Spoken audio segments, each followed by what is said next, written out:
But I feel like now there's like a lot of Mexican artists who are coming up where it's just like that's the thing. Their music is dope and they happen to be Mexican, if that makes sense.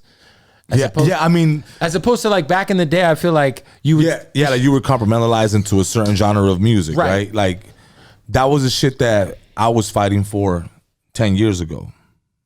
You know what I'm saying? 15 years ago, though, shit that me and Bash were fighting for, like where it was like, because I feel like Bash did a good job, of being like, dude, I'm just making bangers. Yeah, and he was, I mean, he was making radio shit. He was making Kiss FM type music, what they call it. You know what I'm saying? Whatever, like shit that's like just super pop, and no matter who it is, it's no on, right? No matter the race it is, it's on. But that was the shit that I was fighting for 12 years ago, where it was like, when people used to say like, "Are you a Chicano rapper?" I was like, "Nah, I'm not. I'm just a rapper. I'm just a rapper. I'm just a rapper." And I was doing that type of music. I wasn't necessarily banging on my music. I was just doing good street music, or shit that was potentially going to be on the radio. You know what I'm saying? So I wasn't never aiming for anything like that. And then that goes the same with my comedy.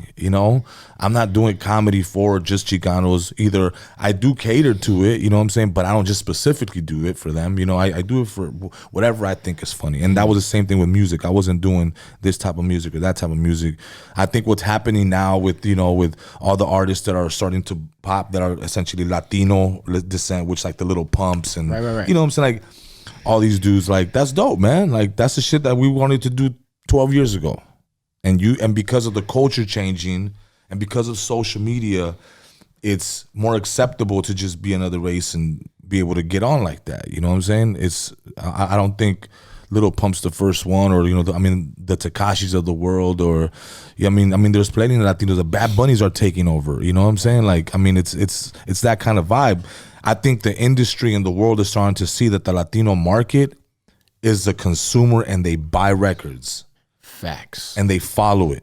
The fastest growing. You know what I'm saying? Because we are the ones that essentially buy the ticket when you're up, and we are the people that buy the tickets when you're down. When you're down, we go see you at the car show. We go see you at these places. We are the ones that support a lot of these rappers that were hot 20 years ago. Mm-hmm. You know what I'm saying? I host a lot of the shows. You know what I'm saying?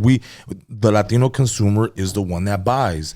And I think, once they really grasp the situation, we're going to see an influx of a lot of rappers, even here from LA, they're going to start to pop. And not just one.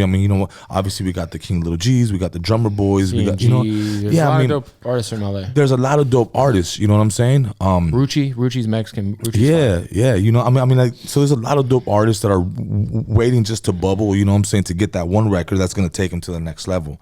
I think all of them are just one record away. You know what I'm saying? One record away. You know what I mean? Obviously, some of them already have it. There's such an era, like Peso, Swat. Like, there's so many dope young Mexican rappers that are like bubbling, Baby Young, and there's just tons of them. Yeah. So I feel there's so many of them, dog. There's such a crazy movement going on right now. It's dope to see.